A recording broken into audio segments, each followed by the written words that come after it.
Hey, how's it going? The narrative speech that I got is for the coronavirus and how to stay positive. So, let's start, shall we? We all thought it was going to be like any other pandemic that we've had in the past, but this time is different. The virus is causing a lot of mass panic to the point that we have taken all the toilet paper and thus us being in quarantine. And a lot of things had changed throughout me and everybody else.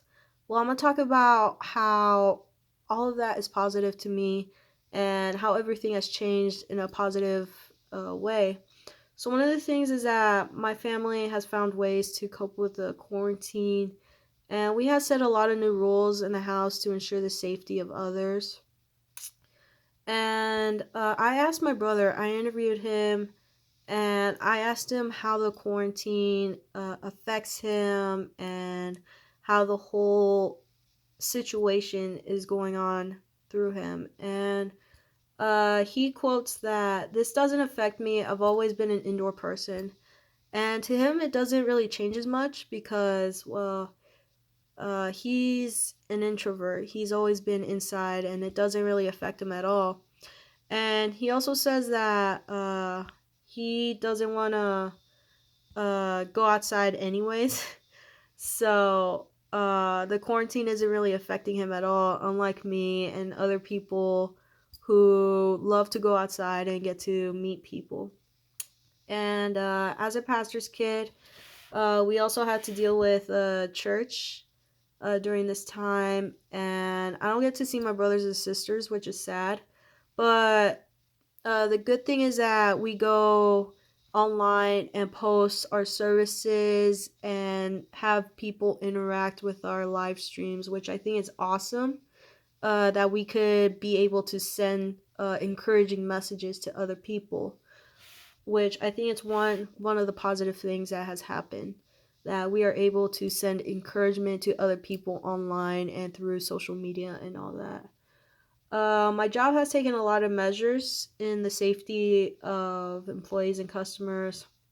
As an essential employee myself, there's a lot of policies that they always put out for the safety of the employees and for the customers. Um, for one of the examples is last week, they began to limit the customers by half. Right now we have like 384, I believe, that people are able to come in and buy stuff. And as a fuel person as well, one of the things that we also changed is that we need to clean everything in the pumps, which I think is actually a pretty good thing that they set out these policies really early. I did not understand at first. But then later on, as we saw, like I think it's like a lot more necessary that we take these precautions in advance, and I'm glad that my job has done that before like everything started getting worse. Which I think is another positive thing is that our jobs as essential employees has actually taken this stuff really really serious, despite everybody else not thinking that it would uh, pass on. You know, they think that it's not going to get worse. Which brings me to my next point. A lot of people are dealing with this virus pretty positively, at least those around me. Others I see are not taking it as well.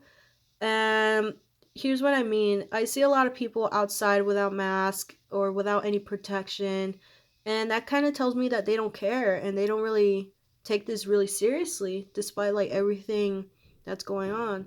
But let me give you an article that gave me hope, and I hope it gives you hope. According to Washington Post, written by an article written by Katie Shepard, which is uh, made this year. On April 3rd, 2020, a veteran beats the coronavirus in time to celebrate his 104th birthday, which I think it's amazing that an old person, an elderly person, was able to beat it. And that gave me a lot of hope that the virus isn't really as bad as we thought it's going to be, like the media is going to be. And like I said, the coronavirus is unexpected for everyone, and I think to me it's a blessing because I get to spend time with my family here, and I get to do a lot of things for my family, and we take care of each other and everything that we have done. My experience may be a little bit different towards everyone, but on the bright side, I think that we should spend a lot more time with our family than we think or that we need to do. At this moment in time, comfort each other and just, keep each other safe. And I really hope that you guys are doing the same thing, that you're sending all that positivity. Yeah.